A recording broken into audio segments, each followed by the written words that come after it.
এই আমরা আটকে দিলাম, বাকি কাজও একাই করবে। প্রথম যে কাজটা করলো এটা হচ্ছে ইউভি ডিসইনফেক্টিং দিয়ে এটা জার্মটা কিল করলো, এর মধ্যে যে ব্যাকটেরিয়া জনিত জীবাণু যেটা থাকে এটা কিল করলো। এখন এটার মধ্যে একটা ডিওডোরেন্ট দিয়ে দিচ্ছে, লিকুইডটা থেকে এখন এটাকে ড্রাই হচ্ছে। তারপরে আরেকটা পার্ট আছে, এটা হচ্ছে পিউরিফাইং। এরকমও কেউ কমেন্টস করছে দু একজন যে এটা প্রচন্ড হিটের একটা মেশিন, আসলে না, এটা হিট দিয়ে ক্লিন করে না।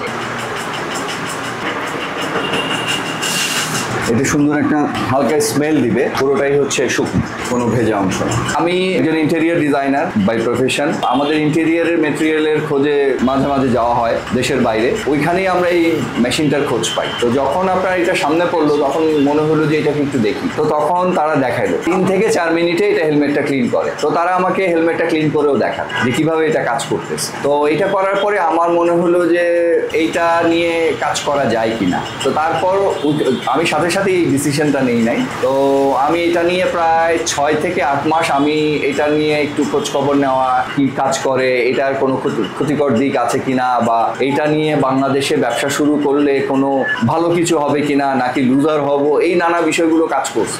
যাই হোক, একটা নতুন একটা হিসেবে আমরা রিস্ক নেই। তো মনে হলো যে কখনো মনে হলো যে না, নিজের প্রফেশনের বাইরে আরেকটা নতুন আইটেম নিয়ে, যেটার আমি একজন ইউজার মাত্র, তো আমি একজন বাইকার হিসেবে হেলমেট ইউজ করি, সেই হিসেবে মনে হলো যে নতুন একটা কিছু। প্লাস হচ্ছে যে এইটা আমাদের দেশে যেটা হয়, নেয়ার পরে অনেকেই আগ্রহী হয়। তো আমার মনে হলো যে যারা নতুন কিছু শুরু করতে চাচ্ছে, খুব বেশি ইনভেস্টমেন্ট না, অনেক বড় ইনভেস্টমেন্টের প্রয়োজন হয় না এটাতে, এটা শুরু করতে পারে। বাইরে থেকে আনা সেক্ষেত্রে আপনার 6 থেকে 7 লাখ টাকার মতো পড়বে দেশে আনা সহ। প্লাস হচ্ছে এটার জন্য একটা ছোট্ট স্পেস নেয়া, এটা এলাকা ভেদে আপনার কম বেশি হতে পারে। তো এর বাইরে আসলে আর কিছু নাই। এটার জন্য খুব এক্সপার্ট কেউ লাগে সেটাও না, মেশিনটা একা কাজ করে। তো এইটার চাহিদাটা আমার কাছে মনে হলো একজন হেলমেট ইউজার হিসেবে, আমি গত 12 বছর ধরে বাইকিং করি, তো হেলমেটটা নিয়ে খুব সমস্যায় পড়ি। কারণ হেলমেটটা প্রতিনিয়ত নোংরা হয়, কিন্তু এটাকে যে পরিষ্কার করব, নিয়মিত এটাকে পরিষ্কার করাটা হয়ে ওঠে না। অন্তত 2 দিন লাগে এটা শুকাতে। তো এই 2 দিন আমি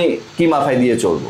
তো এই কারণে আমার মনে হলো যে 3-4 মিনিটের মধ্যে যদি আমি হেলমেটটা ওয়াশ করে কাউকে দিতে পারি, শুকনো হেলমেট, এইটা বাইকার ভাইয়ের যারা আছে তারা এটাকে অ্যাকসেপ্ট করবে। তো এই চিন্তা থেকেই আমার কাছে মনে হলো যে ওকে, এইটা তাহলে নেওয়া যায়। অনেকে মেশিনটা দেখতে আসতেছে, প্রতিদিন ভিডিও করতেছে, ছবি তুলতেছে, হেলমেট নিয়ে আসতেছে, বা এরকমও হয়েছে যে সে বাইকার না, তার হেলমেট নাই, কিন্তু সে আরেকজনকে সাজেস্ট করতেছে যে ভাই দেখো এরকম একটা সার্ভিস শুরু হয়েছে ফেসবুকে, আমাদের পেজে প্রচুর রেসপন্স। প্রথমত আমাদের এখানে হচ্ছে 2টা প্যাকেজ আছে। যে হেলমেটগুলো আপনার একটু দাগ ময়লাটা একটু বেশি থাকে, ওই হেলমেটগুলোকে আমরা একটু ফোমিং করে নিই। প্রাইমারি স্টেজে আমরা উপরের ধুলো বালিটা একটু মুছে নিই, সম্ভব হলে ভাইজরটা খুলে এটার ভেতরে যে অংশটা আছে এইটা পুরোটা আমরা মুছে নিই। মোছার পরে ভেতরটা যদি আপনার একটু দাগ ময়লাটা বেশি থাকে, তখন আমরা একটা ফোম ইউজ করি।